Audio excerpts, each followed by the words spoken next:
Another book match Monday. This is Mr. Wolf again. Wanted to go ahead and show you the books I'm going to be matching this week in class. I'm going to be matching The Three Little Aliens and the Big Bad Robot, Gingerbread Riding Hood, and The Gingerbread Cowboy. Now you may be thinking to yourself, these sound familiar. Well, they should. They are somewhat familiar. They're fractured fairy tales. They are versions of other fairy tales, so students would know, but they might not know the exact answers. I'm using these this week because of the standard I'm going to be teaching, which is to be able to draw evidence from the text and to make inferences about the text. And I didn't want to use texts that were too difficult, but I didn't want to use texts that were so easy the kids would automatically know the answers. So as I teach this week, I'm going to go through and I will introduce each book to them.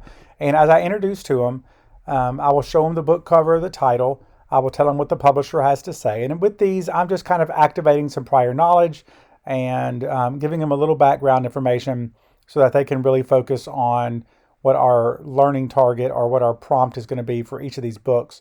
And we'll go through each one, and I'll give the students time to read it, what the publisher says, and I'll read it as well to them. And I'll do it for all three books. These books are super fun. I've already recorded readings for all three of them. As I told you earlier, our standard, and this is the reason I'm using these three books, is Reading Standard 1 for fiction literature.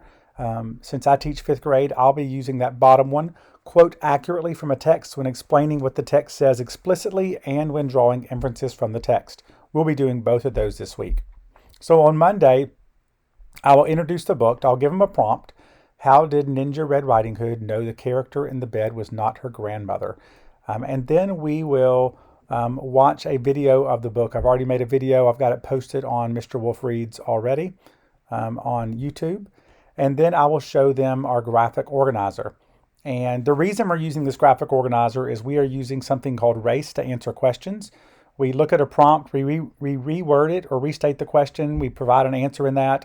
We cite using evidence from the text, and then we explain how the evidence supports our answer. So we'll be using this, but what I really want to focus on first is how do I change the prompt to a stem?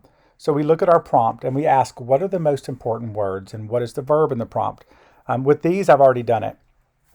The verb is know, and of course we'll change that to new when we write our sentence. And the important words are Ninja Red Riding Hood know the character in bed was not her grandmother. And we have to have a transition word, and I used the word just because it was easy. Oh, but I used it again. And then we'll rewrite it, the statement as a stem. Ninja Red Riding Hood knew the character in bed was not her grandmother because, and I said mother in that, but it's grandmother. And so how does she know? We have our stem.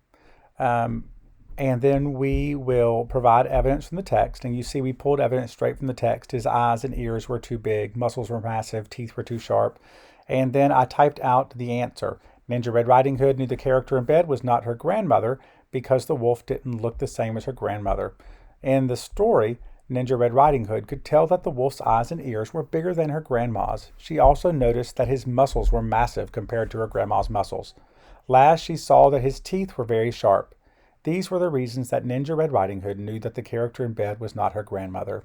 And we'll be following this process and this procedure with all three of the books. I'm probably going to add a fourth book, another fractured fairy tale as the week goes on. I'm eyeballing several right now, and I just couldn't pick one. So again, these are the three books I'll be matching this week. They're fantastic books. I encourage you to go give them a try and see what you think.